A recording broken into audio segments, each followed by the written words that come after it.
What is going on, boys and girls of YouTube? We've got hunters, we've got junglers, we've got mids, all done for top fives. Now we're going to go into our solo laners, and solo lane has been the biggest topic of controversy for the past 2 months. To the point where every day I see somebody tweeting or making a video or doing something about warriors sucking and mages being OP. And they're not wrong. The warriors don't, but 90% of them suck, 80% of them suck, maybe 90. But we need to talk about the actual good gods, the good mages, the good warriors, the top five. We're gonna talk about it. We're gonna do it. Hit the like button, make sure you're subscribed. If you aren't, you stink, and if you stink, you suck.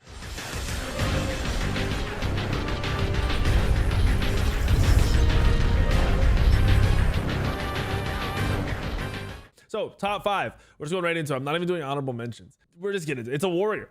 It's a warrior in the top five. In fact, there's two in the top five, in my opinion. This is for ranked. Now, before I tell you the god, we're going to talk about why. Warriors in ranked have more value in the overall game, in my opinion, than mages. Why? Diving comps destroy mages, right? If 5v5 fighting is happening and your comp is a dive comp, you have a warrior, in the solo, you have a guardian in the support role, you have an assassin in the jungle role, so 3 dive gods. You have any mage that can hit the backline and any hunter that can hit the backline, you will destroy their mages in the backline, even the hybrid solo mages. Now, warriors usually suck in lane against other mages, and that's like the big issue. But if you know how to play solo, you should be able to get through that as these warriors that we're going to talk about. And then, just like I said, my opinion, I think having a backline hybrid mage is nowhere near as valuable as having a frontline warrior that's tanky or even hybrid. Now, a great top tier solo laner will play hybrid mages as frontline. They will still dive. There's only a couple of them who can do it. They'll still do it. Your average player will not. Your average player will sit back with the mage and the hunter, and they will be worthless, and they will ruin most of the games. And I see that up in a GM. It's ridiculous. It's very frustrating. So I do still like warriors a lot, but I do still like the top mages as well. Let's talk about it. Number 5 on the list is Wukong. Why is Wukong even on this list? He can clear the wave better than most mages, not necessarily the top 3 mages, but better than most mages. And he can still dive those mages late game. He can go hybrid build, still do very, very good damage and still survive and still be very present. The other thing with this god is a lot of people don't seem to realize that the 2 attack speed slows. So this god is exceptional at diving hunters in the late game. Your 2 is going to slow their attack speed, and one of your items is going to reduce their attack speed. So they're not going to, the hunter is not going to do very much to you. It is difficult to play a hunter against a Wukong that is playing correctly. On top of that, his raw damage output is very high. Going the right items, it's even higher. He can buy a lot of time with the ult reset. And then you have a CC ability. Having a hard stun in this meta is crazy value. There aren't a lot of gods that are played and prioritized at the top of the meta that have hard stun CCs. This is a big deal. It's nice to have that in your comp. It makes setup easier. It makes diving easier. It makes killing backline easier. So he's killing it. Now for the build, I've gone in. I've looked at what the pros and minor league players have built lately.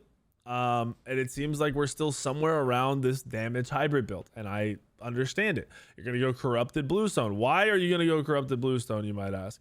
Corrupted bluestone's passive, like I told you, an item reduces attack speed. This is the item that reduces attack speed. Stacks 5 times, which is ridiculous. So you're getting a ton of stacks. You're basically stealing attack speed from them, from whoever you want. So going on the hunter is extra value. On top of that, you're getting more defense. You're getting tanky. You're getting protections. So for each stack, you're getting 5% increased protections. So those hybrid items gain even more value with the corrupted bluestone.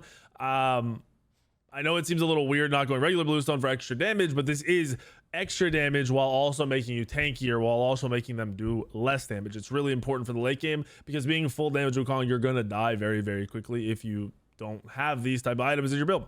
Soul Eater for lane sustain. So if you do eat that mage poke, you're actually just going to heal it back up, and you can even start poking the mage yourself. Oni Hunter's Garb and Breastplate. The order of this is based around what you're playing against. If it's a mage, Oni Hunter's Garb first. If it's a warrior, Breastplate first. You're upgrading Breastplate into Breastplate of Determination because it's still OP. We're going Brawlers. It's going to start to stack up that mage in your lane having lifesteal. That mage is going to have 2 lifesteal items off the rip, then 2 defense items, then a lifesteal item. That's going to help with that. It's also going to help with any other lifesteal in the game. So Brawlers is very important for your team fights, and then Heartseeker to do extra damage. He's hitting very hard. I like him a lot. I love having a Wukong on my team. he can be very annoying when played correctly, and that is why he is number 5 on our list of top 5 solo lane gods. I'm sure I'm gonna, well, why not another mage? In my opinion, there are 3 very good solo lane mages, and then a bunch of others that are forced into the role because of the build, and the build got nerfed a little bit, so they're doing even worse. And then if this changes, which I'm expecting, we have one more patch before Worlds. I'm expecting the next patch to at least slightly buff warriors in some way, and maybe nerf those mage hybrid builds as well. So on to number 4, it's another warrior. It's our last warrior, but it's another warrior. It's Surtur. I hated Surtur. When he first came out, he was OP. It took him 3 patches to nerf him into the ground. Then I hate him. He was worthless. Well, now he's made his way back into this meta, and the items are, in my opinion, why. But he's annoying. He's strong. He's hard to kill. His ult buys him a crazy reset. He's very frustrating. He does a lot of damage that is hard to keep track of. He has sustain, so he's able to keep going back in. Plus, he's getting protections from picking up those little dudes that are, or little flesh things that are on the ground that are healing you. His kit is actually kind of nice now. I don't really want him to be playing the jungle, so luckily he needs to be super tanky to do anything. But he's very frustrating to play against. He's a sick kit. He does a lot of AoE damage. He has hard CC. He's got his movement speed. He's hard to get away from. You really can't get away from him off of the Ember Walk. He slows. I'd say his ultimate, outside of keeping him alive, is one of his weaker points of his kit, but it's very good. It makes you ungankable in lane. You're guaranteed to have a crazy level like 2, 3. If you try to fight a mage in lane, you're almost gonna automatically kill him when you play it right. And then once you get level 5, 6, 7, 8, even if you don't have a lead, that ultimate should keep you alive through any ganks. Then we go into the build, and this is where we're making or breaking them. So Warrior's Axe got buffed a little bit. Seems like it's coming back. If you can get through that early laning phase, which you should be able to, Sundering Axe or just Axe going into late game makes you super tanky, and you feel it compared to before, where you can go a tank build, get these crit with your passive, you're breaking in any auras, you're getting cap of both defense, which is what's ridiculous. I was playing a hunter, I was playing ADC the other day, and I ran into a Surtur, and I had 4, almost 5 items, and he had max prots and was running at me, and I did 0 damage to him. It was crazy. So you're going Sundering into Sekhmets. The Sekhmets is gonna give you more cooldown, which is really important. They're not gonna let me hover it. It's really important for your overall kit, because spamming the 2 is your main form of kill. So in team fights, you do a lot of, you know, dot and tick and poke damage and, you know, slow ramp up damage, but your 2 is where the big damage comes off. And it's going to allow you to set up the Archdruid's Fury, which is later on. Archdruid's Fury makes or breaks Surtur right now, and is the reason he's good and playable. We're going Genji's just to stack up and have more cooldown spam. We need to get off as many abilities as quickly as possible, because while we do have sustain, once we're in the late game team fights, we are going to start to die. We want to trade out damage evenly while being able to frontline. Genji's going to allow that. With you're gonna be overcapped with your passive in this build. So if you get to late game and you're still dying, you can trade this out for your Onis to get a little bit tankier for the magic. You're going Genjis or Onis in this slot if you're against a mage. If you're against a warrior, you're going breastplate, and then you're just swapping these 2. That's all you're doing. Archdruids, like I said, is the key to his kit. If you don't know what Archdruids does, you should learn, because it's probably why you're like, why did I just get so hard? So Archdruids, passive. You gain a stack each time you take damage from an enemy god, equal to 5% of your maximum health. You're a warrior, that's happening consistently, right? You get these stacks up easy. Your next basic attack on an enemy god consumes all the stacks and deals 30 damage plus 2 damage per level. Magic damage, it's magic damage. You can only proc once every 10 seconds, but when a warrior runs in and slams you with this on top of the 2, or sorry, when Surtur runs in, slams you with this, 2s you, you feel that. You very quickly lose 30 to 40% of your health from Surtur off just the initial engagement. That makes it very hard to fight against him. So Archdruids is 100% what makes his kit. This last slot is definitely up to you and what you want to go. I like to be annoying when I do play that solo lane in the late game, so I'm going to go Abyssal Stone. Abyssal Stone has good solid base stats, because you're going to be looking for both prots. If they are like, this slot is the open slot, you can go whatever you need in the slot. You do not need cooldown, so that's why it's a interesting slot to fill up. If they have heavy physical or heavy magical, this item slot can change to just a raw magic defense item or a physical defense item. So this could technically change to like a Sov or Heart Ward if you're just looking for raw defense, or you can change into the Onis if you're looking for magic, or it could change into whatever you need in that slot for that defense. You want it to be tanky. I like going Abyssal Stone because of the passive is annoying.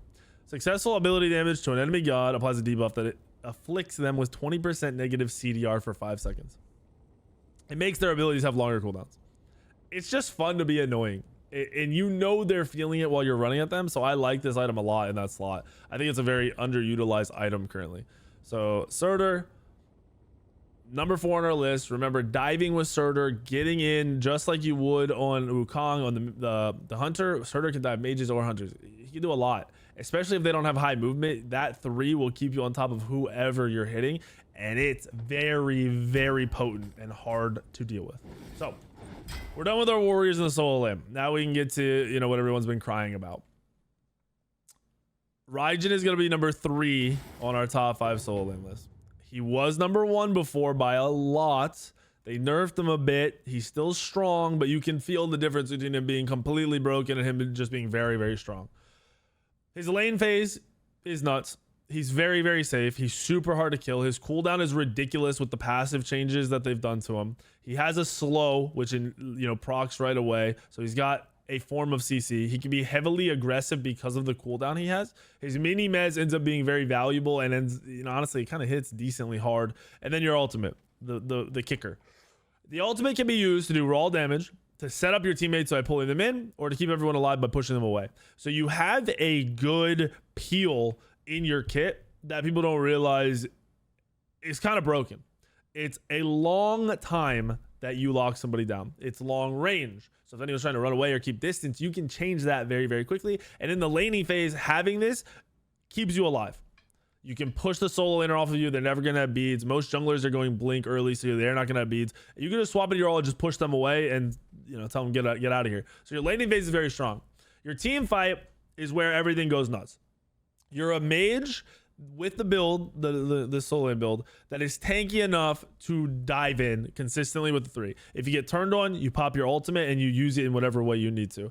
Your cooldown is so low that after you dash in and use your 2-1 combo, if they turn on you, you come back out, all your abilities are 100% back up. And even if you don't ultimate, they're back up. That's the scary part. The passive is just ridiculous. If you haven't paid attention and wondered, if you've been wondering why Raijin is so good, for every 5 ability cast, Raijin reduces the cooldown of all his ability currently on cooldown. So spamming, you have a full cooldown build, you're going to be proccing this a lot, right? Additionally, this is the big part. Additionally, Raijin's basic attacks have a wider radius, +2, and hits reduce his non-ultimate cooldown by 0.2 seconds. So if you 2-1, auto once, twice, 3 times, whatever, and then your abilities are back up very quickly.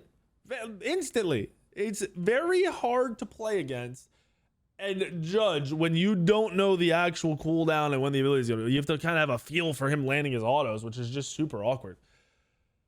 So he's going nuts, and he's using the standard mage build. This build is going to be on all of your mages, so I'm not going to go over it. You're going to go Vamp Shroud, and you're going to go Vamp Shroud into Blood Soaked. You're not going to go into Sack Shroud. Sack Shroud is going to make you die faster. You don't need that.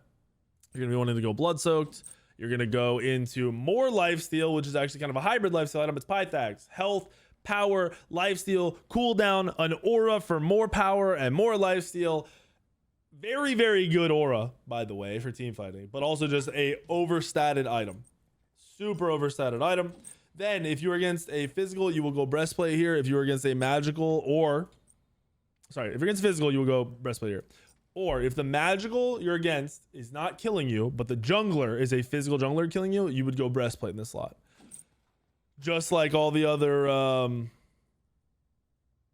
mages, you're pretty much just looking at grabbing one of the garb tree items. Most of the time, people are grabbing Genjis for cooldown here. If it's a strange game and you need to be tankier, you could technically go in Onis, but I would just recommend going into Genjis. You are then going into more lifesteal, Typhons, power. Huge deal here. It's going to buff. You already double lifesteal, right? So this is giving you a lot more power than the raw 65 flat. It's giving you pen. So while you are hybrid and a little tanky, you're also doing a lot of damage, even to the tankier targets or even to the enemy hybrid cuts. Then it rounds out the build with an item your team needs, okay? An item your team needs. This is you gotta wake up, all right? I've seen too often where anti-heal is needed and no Divine Ruin is picked up by this god. Divine Ruin's big. It's a lot of damage. It's flat pen. It's got a crazy proc. It does extra damage. Most of the time, you will be going Divine Ruin in this slot. If somehow you want more pen, you could go Rod, or if somehow you need to kill tanks more, you go Soul Reaver, or if you need to be tankier, you could grab a defensive item in the slot, but usually it's going to be Divine Ruin. So number 2 on our list is another mage. Like I said, everything else can be mages. It's Poseidon. Same build. Exact same build, by the way. Why Poseidon, you might ask? His lane clear is nuts. His ability to kill is very high because he has 4 damaging abilities. One of those being his 2, which you really just start sitting there spamming and autoing extra hard. This is great at killing people diving you. It's similar to Ishtar's 1 shotgun ability with like the cone, where if they're in your face and you're hitting all of these, it's a lot of extra damage. Sorry, I'm like trying to stretch. My back is killing me. I don't know why. So you have objective secure as well as high burst damage out of the ultimate. You have a cripple, lockdown out of your 3. You have good face damage if anyone's diving you. And then you have burst self peel out of the 1. Now, that's just, everyone knows that about his kit, right? So you have engage potential, you have peel potential, you can play the middle ground, whatever you need to do. The thing that puts him super over the top to me and everyone else is he can solo the fire giant very early in the game. If he has 2 items, so he has starter, the lifesteal item, and then a defensive item, he can't solo it, but he can take the fire with a teammate. Once he gets the Typhons, he can solo the fire giant. Lifesteal of mages is just overtuned, and he exploits that, and that's why he is number 2 on the list, and it's that simple. It doesn't get deeper than that. It doesn't get crazier than that. It's that simple. Finally on our list is MLF. I hate this god. Same build as Poseidon, same build as Raijin. Her lane clear is ridiculous because of the 1 and the 2. The 3 allows you to poke the enemy solo laner whenever you want, and then you can follow up, so you can 1-2 to clear. You can wait 2 seconds. You can throw your 3 at the enemy solo laner. You can run them down, your 1-2s back up, and try to kill them, poke them, whatever. I don't think anybody matches what MLF does with the hybrid build in the game. She's very hard to kill, very hard to die because of her self-peel on her 2 and her sustain. And her self-peel on her 1. So if you're diving her, you're probably not killing her. She has constant extra movement speed, which makes her able to kite you, keep you a distance. She can chase you down. She can run away, whatever she wants. She has CC set up and peel for her teammates for the team fights out of the 2 and the 1. She then has her long range CC immune ultimate that heals her and does crazy damage. These 4 damaging ability mages are really, I mean, pretty clearly exploiting, and I don't mean like cheating. I mean, they're just really using this mage build to their advantage, where they're getting power, they're getting the spam potential from the cooldown of the 2 defensive items, they're tanky, they have peel to buy even more time if they're being dove, and their team fight damage is ridiculous. Mass AoE from 4 abilities. Well, mass is questionable, but 4 abilities that can do AoE damage. 4 abilities that can be used to burn an objective. 4 abilities that can be used to just create space for their teammates. And MLF is number 1 because of how dominant she is in the lane. She can match clear with anybody. She can outpoke anybody. She can outtrade anybody because of the heal in her ultimate. And the one thing that is her, you know, could be potentially bad is she could be dove. But her self-peel is crazy. It's criminal, to be honest. So while she's not super mobile, she does still have movement speed, similar to Poseidon. She doesn't have a dash like Raijin, but she has way more self-peel, way more survivability. And also, if you ever are, you know, being chased or killed, or you think you're being targeted, if you 3 into your ultimate, you zoom and you heal and you're just not dying. It's really, really not happening. So MLF is the god to play in the solo lane. MLF is also good at mid, but she is the god to play in the solo lane right now. Doesn't really have bad matchups. Completely dominates most other mages and warriors that are going to be matched up against her. She's not crazy difficult. She obviously has the mechanics and the decision making, you know, a little bit, maybe a little bit higher than some mages, but she's not that difficult to play. Get some time into her and you'll notice she kind of just does her thing no matter what. And she's fun to play because you're spamming these abilities. They're on shorter cooldowns and you have multiple options on the 1, so it's like you have multiple abilities. It's a great god to play right now. Highly recommend it. Put some time into it. If you are playing these 5 gods in the solo lane, I think you're kind of just going nuts consistently, as long as you're playing them correctly. So hopefully this helps you guys. Hit the like button, make sure you subscribe, and I'll see you in the video later tomorrow, the next day, and the next day.